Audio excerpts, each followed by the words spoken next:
Hey everyone, welcome back. We're here at 11625 North 76th Way. I'm here with my clients, friends, and the owners of this beautiful home, Jeff and Trish Fleischer. Thanks for being with us today. Thanks for asking us. We're super excited to be here. Nice to have you. So tell us the story about 76th. How did it all begin? Going back 20 years, 21 years in that house. Yeah.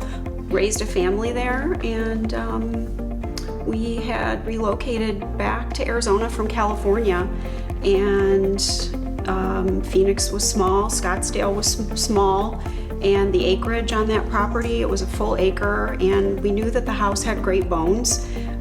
We knew that it was going to need a personal touch, and we felt like we were going to stay and raise our son there, and so we were kind of in it for the long haul. We knew it was going to be a project, but we loved it, and it was definitely a labor of love house. Yeah, so we completely remodeled it back in 2008, and we sent our son through college, and we said, you know what? We're going to miss him when he's gone. We don't want to look at an empty bedroom. Yeah. So that's when we decided we were going to sell it. You obviously get a lot of calls and know a lot of realtors and have been in the Valley a long time. What guided you to use me? And before that, how did we meet? So we had probably been discussing selling the house for probably a couple of years prior, mostly because it was height of the market.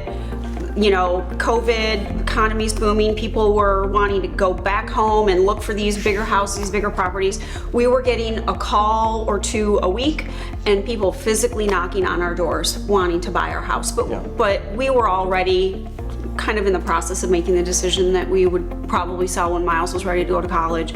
And you called me. I will never forget, because I had never given a realtor that much time on the phone. We talked for a good half an hour. Yeah, I was at least gonna half say, hour, like maybe 45 minutes on the first call. And I've been in sales my entire life, and if I want somebody on the phone or off the phone, I know how to handle it. And Eric had me on the phone, and I think I realized I was telling him our story of our house and the history and the work and the effort we put into our renovation, and you really captured my attention on the phone. And you were looking for horse properties, and so I think that's why you kind of targeted our area in that zip code, because it's a historically, classic horse property area. Yep. But we just weren't quite ready to sell at that point in time. So I would say I tabled that conversation because I think our son was probably still a junior in high school, so we just weren't quite ready yet.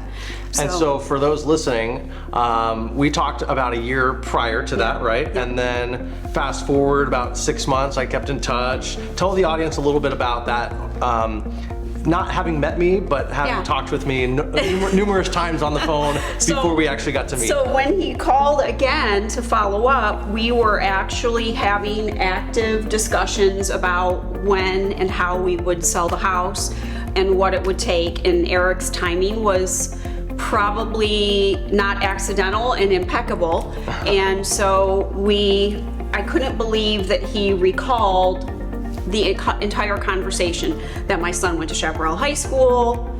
He's not that much older than my son. True.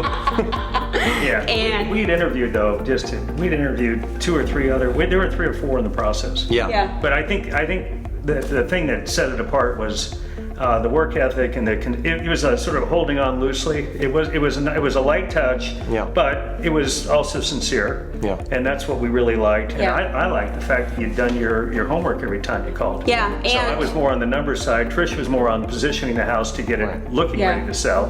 Yeah. And so that was how we did I could just tell that you were passionate about our area and that neighborhood.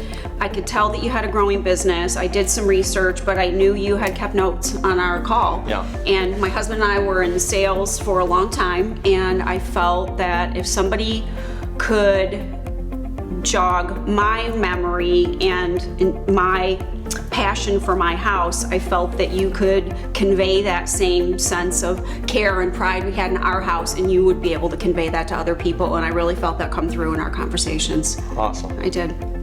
You hadn't sold a home in 20 years. Yeah. We had a great meeting. I was definitely energetic and excited to get started, and wanted you to commit right there on then. You were committed to interviewing a few more people before making your final decision. What was the deciding factor between me and everybody else that you sat down with? We did feel compelled to give a couple of other realtors an opportunity. As you said, it had been 20 years since we'd sold our house, and we felt like we needed to kind of dip our toe in and understand the market, and things were kind of crazy in the market. And I could really tell in the year that we had been talking prior to that meeting that you had really done your homework in the market and had a really good handle on what was going on in our zip code. You're young, you're hungry, and I really felt your connection to the neighborhood and just the development. And I